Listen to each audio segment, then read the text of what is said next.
Everybody's mad about something. Recently, I got attacked online by some gay bloggers, and it hurt my feelings. I have no problem with gay people, but I fucking hate bloggers. I'm not saying it because this person was gay. They was acting like a bitch online. They was like mischaracterizing my jokes, trying to make a point off of me, when it was really, it's like, yo, I'm your ally, motherfucker. I'm not trying to stop gay people. I got better shit to do. This motherfucker was saying things to try to get gay people to beat me up. Seriously, he was like, Dave Chappelle's jokes. I don't know how he actually talks, I'm just making his voice up. Dave Chappelle's jokes were an affront to the manhood of all gay men.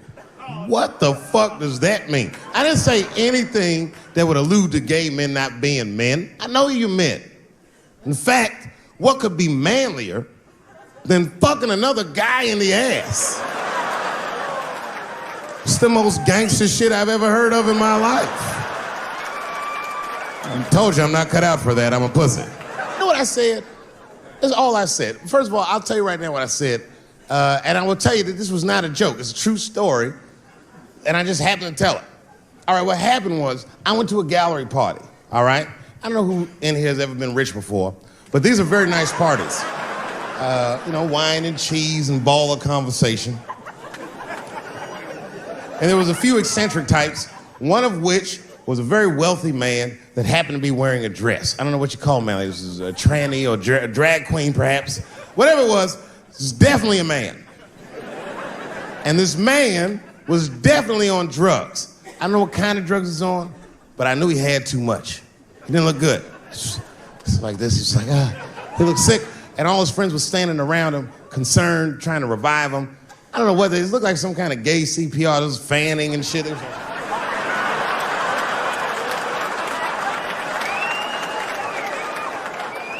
I saw all this from a distance. Now, I should have minded my own business, but I got curious. I was like, oh. And I went over there. All I said, excuse me, gentlemen, is he okay? And then they looked at me like I was evil. She is fine. I'm sorry, I didn't know this is what we were doing. Here's my thing. I would support anybody's right to be whoever they feel like they are inside. I'm your ally in that. However, my question is, to what degree do I have to participate in your self-image? Is it fair that I have to change my whole pronoun game up for this motherfucker? That doesn't make sense. Seriously. If I put on an Argyle sweater and I'm like, hey everybody, I feel like a white guy in this sweater and I want some goddamn respect and a bank loan, that's not gonna work. Give a fuck how I feel. Why should I give a fuck how you feel? Nigger is a pronoun. But there was no time for philosophical debate. This was an emergency situation. I said, fine. Sorry, guys. I was just worried because she looks terrible. And she just fell off the bench. Appears that her dick is popping out of her dress. You mind if I call an ambulance, champ? I'd rather not be at a party where a tranny ODs. There's too many questions to answer.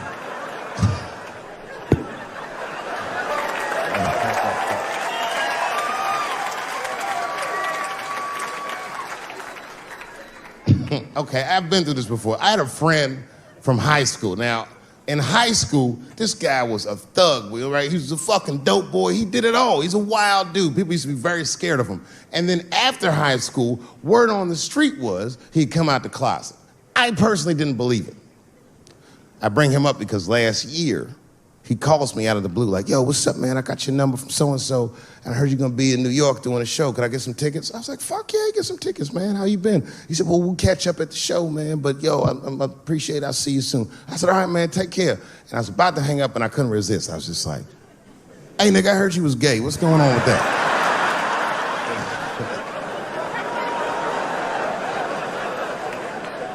And I wish I didn't ask, because he sounded like he was dying to talk about that shit.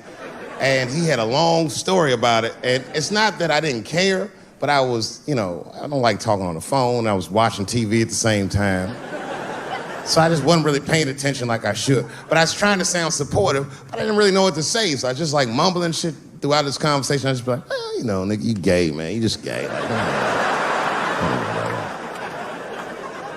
This went on for a while, and then finally I had to say something like definitive to get him off the phone.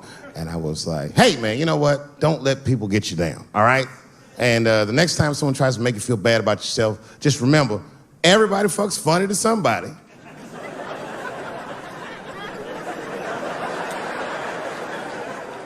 He didn't like that shit. He's like, what the fuck does that mean? I said, huh? He said, you saying I fuck funny, motherfucker? I said, no, that's not what I'm saying. I'm saying everybody's different. He said, you ain't say different, nigga. You say it funny. What's so fucking funny about the way I fuck? And I said, hey, man, I fuck feet. He said, what? Oh, this is not a joke, ladies and gentlemen. I get women to squeeze their feet together like this, and I fuck them right in that little space in their feet. But you can't build a community behind that shit. There's no flag for us. That shit made him laugh. And the next day, after the show, I saw him backstage. He was like, yo, what's up, man? I'm like, oh, shit, what's going on? And he had his buddy with him. He goes, Dave, I want you to meet Manuel. Manuel's my fiance. We're in New York getting married because it's legal here. I said, well, gracias. And he went to go get some drinks. And then my buddy looked at me, he was like, so Dave, what do you think? And I started mumbling again. You gay, nigga, you just gay. He said, yeah, I'm a little nervous about getting married, man. It's a big step. I said, yeah, it is, it's a big step. He said, well, you've been married for a while. You got any advice for us? No, I'm married to a woman, sorry about that. And he corrected me, he said, no, you married the person that you love. So it's essentially the same. I said, man, the problem with that statement is that it makes the assumption that I love her. But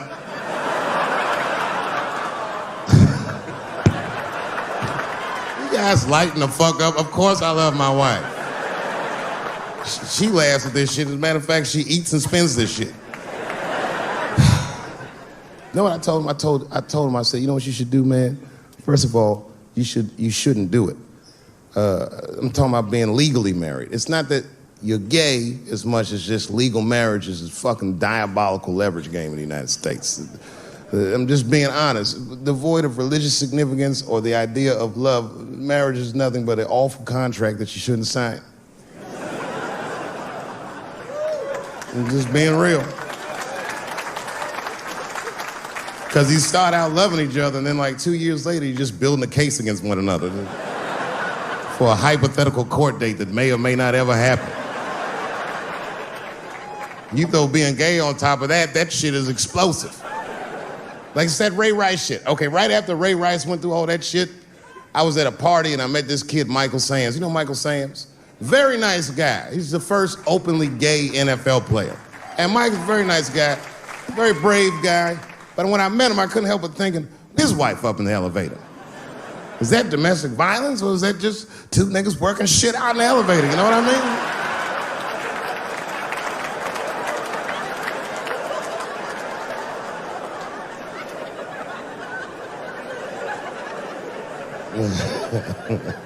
Anyway, I give all married men the same advice, gay or straight. Get a dog. His dog will love you all the time, but she's not going to. It's real talk. I didn't even know about dogs, and my kids got the dog. They brought him home from the shelter, and I didn't even want him. They're like, can we keep him? I said, nope. I said, where'd you even get this dog? They're like, we got him from the shelter. I was like, ugh. Probably something wrong with him. Can't keep him. And then my kids started crying and screaming like the dog had gambling debts. Please, Dad, if you don't let us keep him, they're gonna kill him. I was like, oh. All right, you can keep him. And this dog was a menace. I hated his guts. Then one night I'd smoked a bunch of weed and I was eating a sandwich And Baba came over. Baba's the dog. He came over and was staring at me. This will make you very uncomfortable if you're just looking at you usually.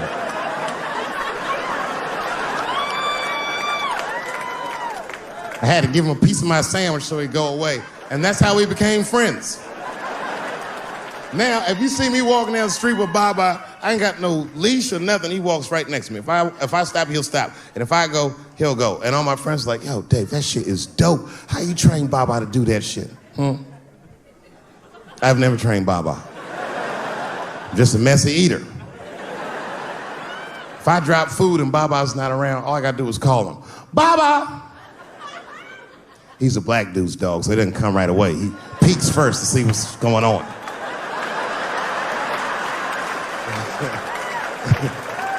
I gotta tap my foot so he can see the food. Over here, little buddy. And he's like, thanks, Dave. He'll come get it and run off. But he knows all my habits. Like, if he smells weed in the house, he'll be like, nah, this motherfucker's about to eat. And he'll just come running.